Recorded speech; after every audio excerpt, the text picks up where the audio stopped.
Bonjour à toutes, c'est Nancy qui est là encore pour vous servir. Pour ceux qui ne me connaissent pas, bienvenue sur ma chaîne. Pour ceux qui me connaissent déjà, j'avais hâte de vous retrouver pour cette première vidéo de l'année. Tout d'abord, je tiens à vous souhaiter mes meilleurs vœux 2024, même si nous sommes déjà dans le mois de février. J'ose croire que janvier a été un bon mois de démarrage, un mois de bénédiction. Et je prie que cette année 2024 soit une année remplie de grâce, remplie de paix, remplie de prospérité. Et justement pour ça, je viens avec cette première vidéo avec un message bien précis. Chaque année, on a l'habitude de dire c'est mon année, c'est ma saison, c'est ceci, c'est cela. 2024, je veux réveiller quelqu'un en disant que ne marche pas avec des slogans, mais cette année vient avec la parole de Dieu. Cette année vient avec les décrets que Dieu a pour toi. Cette année, tu vas vivre les choses que Dieu a dites pour toi parce que tu vas marcher différemment. Ce qui va changer l'année, ce n'est pas ce que l'année te réserve, mais c'est ce que toi tu apportes dans l'année. Et là, le titre que j'ai mentionné, c'est 2024.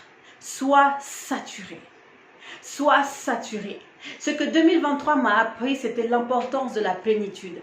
Et c'est un message que j'ai trouvé important de pouvoir amener à chacun d'entre vous afin que vous puissiez vivre pleinement les choses que Dieu a promises pour vous.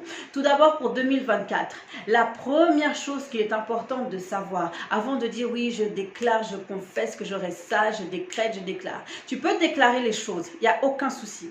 Mais tu déclares les choses sans comprendre ce que Dieu veut pour toi cette année, ça va être compliqué et tu risques de reproduire les mêmes choses que l'année passée et peut-être même les années précédentes sans avoir du résultat dans ta confession. Pourquoi? La première chose que tu as besoin, et peut-être même l'unique chose dont tu as besoin pour cette année, c'est de connaître Dieu. Le premier point que j'amène aujourd'hui, c'est tu dois connaître Dieu. Comment est-ce que tu vas être amené à connaître Dieu? On va prendre la parole dans le livre de Jean, l'évangile de Jean, parce qu'on a un Jean. On va aller dans l'évangile de Jean, chapitre 17, au verset 3. La Bible nous dit ceci, Rashakamananaya, Jean 17, 3, Jean 17, 3 nous dit, la vie éternelle, or la vie éternelle, c'est qu'ils te connaissent, toi, le seul vrai Dieu, et celui que tu as envoyé, Jésus-Christ. Souvent, on pense que connaître Dieu, c'est juste une partie, son caractère, on pense qu'on connaît sa manière de penser, mais non. Connaître Dieu commence par sonder les Écritures. Tu vas sonder, chercher ce que Dieu dit, comment Dieu pense, qu'est-ce qu'il dit à propos de toi, quel est l'amour qu'il te porte, qu'est-ce qu'il t'a donné comme héritage, qu'est-ce qu'il a mis au-dedans de toi. Apprendre à connaître Dieu, c'est apprendre à se connaître. Et c'est au travers des Écritures que Dieu commence à se manifester dans ta vie pour t'ouvrir les yeux de ton esprit, pour t'ouvrir la compréhension. C'est dans la parole que Dieu se révèle. C'est dans la parole que Dieu se montre. C'est dans la parole qu'il te permet de comprendre les choses qu'il veut amener dans ta vie et qui va t'aider aussi à vivre une vie de prière qui soit efficace. Donc cette année, connaître Dieu, ça va être basé sur les Écritures. Affectionne-toi aux Écritures et affectionne-toi à la prière. Mais pas de la manière dont tu l'avais fait l'année passée. Parce que peut-être pour toi, la prière c'était un devoir. Peut-être pour toi, passer du temps dans les Écritures, c'était un devoir. Mais aujourd'hui, je vais éclairer quelqu'un en lui faisant comprendre que lorsque tu passes du temps avec le Seigneur, ça doit être un plaisir. Parce que tu es en train de passer du temps avec ton Créateur. Tu es en train de passer du temps avec celui qui a mis des potentiels pour toi, au-dedans de toi. Tu es en train de passer du temps avec celui qui t'a rempli de son esprit. Tu es en train de passer du temps avec celui qui t'a donné la vie éternelle. Tu es en train de passer du temps avec celui qui te sera toujours fidèle. Tu es en train de passer du temps avec celui qui te rend fort. Tu es en train de passer du temps avec celui qui te rend ferme. Tu es en train de passer du temps avec celui qui est l'auteur de ta foi, celui qui crée au-dedans de toi la foi. Donc connaître Dieu, c'est l'étape inévitable parce que quand tu connais Dieu, Dieu se fait connaître et quand il se fait connaître, tu es maintenant capable de savoir et de capter ce qu'il veut amener dans l'année. Car il ne faut pas entrer dans une année en désordre. Il faut entrer dans une année avec sagesse. Et la sagesse commence par la connaissance de Dieu. Et quand tu connais Dieu, tu commences à le craindre. Pas craindre au sens de la peur, mais craindre au sens de respect, d'avoir de la révérence, d'être rempli d'actions de grâce pour ce qu'il a déjà fait et pour ce qu'il t'a dit qu'il va encore faire plus tard. Ça, c'est l'étape numéro 1. Passer du temps avec Dieu, passer du temps dans sa présence et avec plaisir. Et le point numéro 2 qui va être important dans ça, parce qu'on sait tous que c'est facile à dire, mais plus difficile à faire. Lorsque tu choisis de te discipliner, pour passer du temps avec le Seigneur, pour passer du temps dans sa parole, pour aller découvrir ce qu'il a mis en toi. De la même manière que Jésus l'a fait jusqu'à ses 30 ans, il n'a pas cessé d'aller découvrir ce qui avait été dit de lui, ce qui avait été dit à son sujet, ce qui avait été prophétisé sur sa vie. Tu dois sonder les Écritures parce qu'il y a aussi des prophéties qui sont pour toi, valables pour toi, afin que tu sois capable d'amener à l'existence ce qui n'existe pas. Donc, deuxième point, c'est développe ton esprit. Comment est-ce que tu développes ton esprit? J'aime ce que Paul dit à son fils Timothée dans 1 Timothée chapitre 4 au verset 18. Il dit, au verset 8, pardon, non, 1 Timothée 4, 18, pourquoi il n'apparaît pas ici? Ramama Shanda, Rabababa Sandelebroshkana, 8, pardon. 1 Timothée 4, 8. Exerce-toi à la piété, car l'exercice corporel est utile à peu de choses, tandis que la piété est utile à tout, ayant la promesse de la vie présente et de celle qui est à venir. C'est là une parole certaine et entièrement digne d'être reçue. Quand on parle de la piété, on parle de la vie de l'esprit. Tu dois te développer spirituellement. Tu dois te muscler spirituellement. Tu dois te rendre compte que quand tu vas connaître Dieu, c'est pour développer ton esprit. Bien souvent, on essaye de tuer la chair en ne faisant plus ce qui est mauvais. On se focalise, on essaye de faire des efforts pour changer. On essaye de faire des efforts pour marcher différemment. On essaye de faire des efforts pour plaire à Dieu. Mais ce que Dieu veut, c'est que tu apprennes à puiser en lui, à chercher à savoir qui il est, afin que sa personnalité puisse maintenant t'influencer, que ça se dilue sur toi, qu'elle t'influence, que ça puisse être une marque qu'il y a au-dedans de toi. Parce que quand tu restes dans sa présence, que tu développes la prière en langue, que tu développes la vie de l'étude de la parole, que tu te développes dans sa présence, tu te développes, tu verras que les 30 minutes que tu faisais dans la prière se transforment en 3 heures. Les 1 heure que tu passais se transforment en 4 heures. Tout ce que Dieu te demandait, parce que tu le fais avec amour, parce que tu le fais avec diligence, parce que tu le fais par besoin et par nécessité, et tu te rends compte de ce que cela va produire. Peu importe le temps que ça va prendre, lorsque ton cœur s'aligne à la volonté de Dieu, parce que tu l'as connu au travers de ses écritures et de sa pensée, ton cœur va vouloir et soupirer à plus. Et c'est ça qui fait que tu vas commencer à croître spirituellement, quel que soit ce que tu ressens ou pas. Et quand je parle de développer ton esprit, c'est de faire mourir la chair.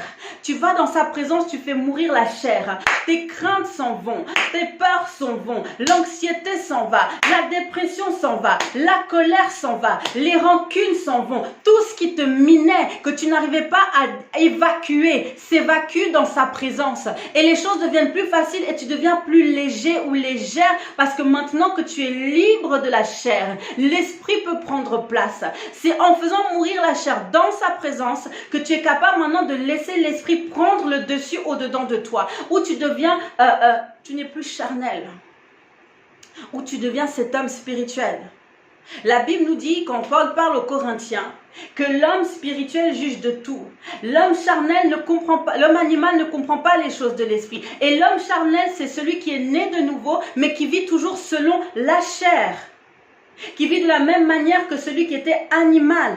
Or, maintenant, il y a une nouvelle vie qui t'a été attribuée par le Saint-Esprit, et c'est en découvrant Dieu, en développant ta nouvelle nature, que tu deviens capable d'être la parole. Le but, c'est d'être la parole.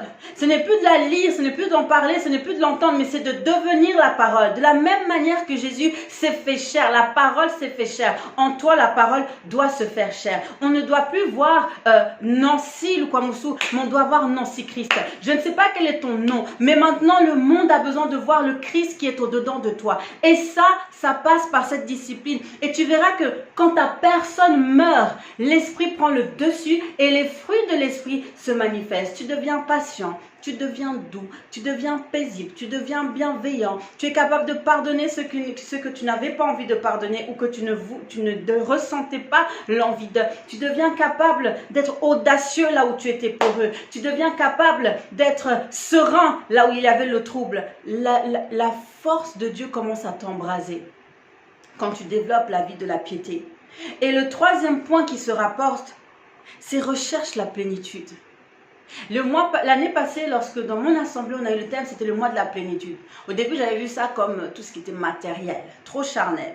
Mais j'avais compris que il fallait que je sois remplie du Saint-Esprit, que je vive la plénitude d'abord dans le secret, que je sois pleine afin que ma coupe déborde pour aller bénir les autres. La plénitude, c'est d'être d'abord remplie dans ton esprit pour que les choses maintenant dans le naturel puissent venir à toi. Donc quand tu es rempli du Saint-Esprit et que tu décrètes, tu confesses et tu déclares les choses que Dieu a dit pour toi, ces choses viennent à toi naturellement et simplement. Tu n'as plus besoin de combattre, tu n'es plus dans le doute, est-ce que Dieu veut vraiment, est-ce que Dieu veut si? Non, elles viennent parce que tu appelles à l'existence ce qui n'existe pas. Et parce que ton esprit est tellement connecté à Dieu qu'il sait quand est-ce que c'est le moment propice pour appeler la chose que Dieu avait définie pour toi. Et c'est là que maintenant, en étant plein du Saint-Esprit, tu es rempli, tu déclares les choses, tu renverses ce qu'il faut renverser, tu bâtis ce qu'il faut bâtir et tu montes dans les hauteurs. Dieu t'attend dans les hauteurs. Dieu nous attend dans les hauteurs. Nous ne sommes pas en Christ pour être terre à terre. Nous ne sommes pas en Christ pour être dans un niveau normal ou naturel. Nous sommes en Christ pour être dans les hauteurs. Tu ne peux plus rester dans la vallée. Je veux parler à quelqu'un aujourd'hui avec ce dernier verset qui est dans Ésaïe 40, versets 29 à 31. Ésaïe 40, versets 29 à 31. La parole nous dit ceci: il donne de la force à celui qui est fatigué et il augmente la vigueur de celui qui tombe en défaillance. Les adolescents se fatiguent et se lassent et les jeunes hommes chancellent. Mais ceux qui se confient en l'Éternel renouvellent leur force. Ils prennent le vol comme les aigles. Ils courent et ne se lassent point. Ils marchent et ne se fatiguent point. À l'époque où je lisais ce passage, je me disais, mais comment, Seigneur, je vais arriver au point où je ne suis plus comme les jeunes hommes qui chancellent, comme des adolescents qui se fatiguent ou qui se lassent? Quel est l'élément clé qui va faire que je vais arrêter d'être en haut, en bas, chaud, froid? Il dit la plénitude. Parce que quand tu es dans la plénitude, que tu sois faible ou fort dans la chair, à chaque fois que tu ressens la faiblesse, tu vas chercher la force. Tu vas puiser dans le salut, tu vas puiser dans l'esprit qui est en toi. Lorsque tu manques de force, tu vas chercher la force de Dieu qui est en toi. Et c'est ça qui amène la vigueur. C'est ça qui fait que tu vas monter dans les hauteurs. Et il est temps maintenant que tu arrêtes de voler avec les pigeons, mais que tu voles avec les aigles. Et quelle est la caractéristique de l'aigle? Quand j'ai été voir un peu pourquoi est-ce que Dieu nous compare à des aigles, les aigles volent dans des hauteurs qu'aucun autre oiseau, dans lesquelles aucun autre oiseau vole. Ils sont dans des hauteurs, ils aiment ça. Et j'ai aimé le message d'une de mes sœurs qui disait que l'aigle profite de la tempête. Donc même lorsque tu as des troubles autour de toi, même lorsque les problèmes viennent surgir, tu te rends compte que ce problème, c'est l'occasion d'aller chercher Dieu encore, d'aller chercher sa force pour savoir comment vaincre derrière ça, pour savoir comment arriver dans la victoire. Donc l'aigle aime le trouble, aime le vent, parce que dans le vent, ça lui permet de monter une autre dimension. Même les épreuves que tu traverseras cette année seront pour la gloire de Dieu. Même les épreuves que tu vas rencontrer, les défis que tu auras, quel que soit leur nom, sont pour la gloire de Dieu. Et je t'invite à aller chercher Dieu plus que jamais. Qu'il pleuve, qu'il neige, qu'il fasse beau, qu'il fasse froid. Cherche Dieu en tout temps. Parce que dans les moments difficiles, il t'aura déjà fortifié. Et dans les moments faciles, tu te rends compte que Dieu te fait du bien. Et ta vie, ça devient Rika mana kadele bashana kama. Rika mana lika nisandele broche kemana. Rika mana sakada. Tu commences à changer de niveau spirituellement. Et le Seigneur te fait comprendre que c'est ça les hauteurs. C'est là où je t'attends. Monte encore, monte encore. 2024, mon frère, ma soeur, c'est pour toi. Monte encore, ne te lasse pas. Sois cet aigle qui monte, qui voit loin. Et il est visionnaire. L'aigle, c'est un visionnaire. Il voit les plus petites choses. Et c'est comme ça que lorsque tu vas commencer à voir, lorsque tu vas commencer à percevoir, tu te rendras compte que la sensibilité spirituelle monte. Tu deviens plus sensible spirituellement. Et c'est pas l'affaire de tomber en extase. Mais c'est quelque chose qui se passe au-dedans de toi, que tu sais. Ta foi augmente. Ta force augmente. Tu vois que tu es différent spirituellement, qu'il y a une force que tu n'avais pas avant qui commence à être en toi. Tu as de l'audace que tu n'avais pas avant que tu commences à manifester. Tu avais des craintes que maintenant tu surpasses, que tu as au-dessous de tes pieds. Tu te rends compte qui tu es et tu gardes ta position spirituelle. Nous sommes assis à la droite de Dieu en Christ. Nous sommes avec lui et il est temps de régner. Règne en 2024. Rends-toi compte que tu es un roi, que tu es une reine, que tu es un lion, que tu ne recules devant rien selon ce que dit Proverbe 30:30. Tu es un lion, tu ne recules devant rien, ni personne. Personne ne peut t'effrayer. Car si Dieu est avec toi, qui sera contre toi? Mais c'est à toi de veiller à être avec Dieu. Et être avec Dieu, c'est rester dans sa présence, rester sous son aile, rester sous sa garde, rester sous ses regards. Et Dieu est là et il t'encourage. Il te dit vas-y, vas-y, vas-y plus haut. Et ça te rend accro et addict. Accro et addict. Cette année, sois saturé dans sa présence. Cette année, sois saturé dans la présence de Dieu. Tu en as besoin, nous en avons besoin. Cette année, sois saturé. Et cette saturation va te faire amener des décrets, des déclarations. Tu vas te rendre compte du Dieu qui est en toi. Tu vas te rendre compte de la puissance qui est en toi. Et tout ce que tu voulais voir, tes victoires, tu es certain de les gagner. Tu es certaine de les gagner. Les victoires, nous les avons déjà. Maintenant, va la chercher, va palper, va chercher tes trophées de gloire et va témoigner, va rendre des actions de grâce. Cette année, si tu mets en pratique, pas demain, mais dès le moment où tu entends ce message, sature-toi dans la présence de Dieu. Ça, c'est mon slogan 2024. Saturation.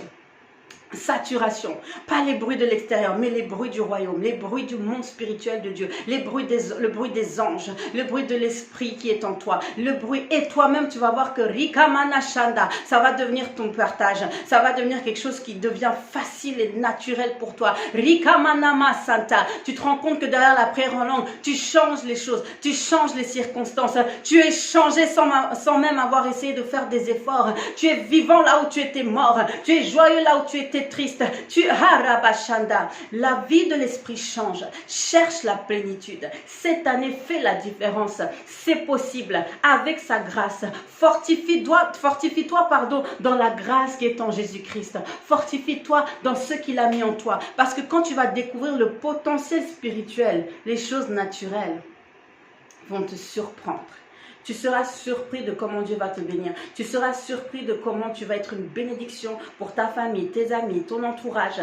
Toutes les nations du monde nous attendent, t'attendent. Nous attendons la révélation des fils et des filles. Et les fils et des filles, ce n'est pas juste des gens matures au sens où j'ai compris la Bible, je comprends ceci, j'ai des écritures dans ma tête. Non, c'est ceux qui manifestent, qui ont développé l'esprit, qui ont tué la chair et ses œuvres, ses désirs, et qui maintenant sont dans le désir de Dieu, sont dans le désir du royaume, sont dans le désir de se découvrir davantage, parce que tu peux toujours monter.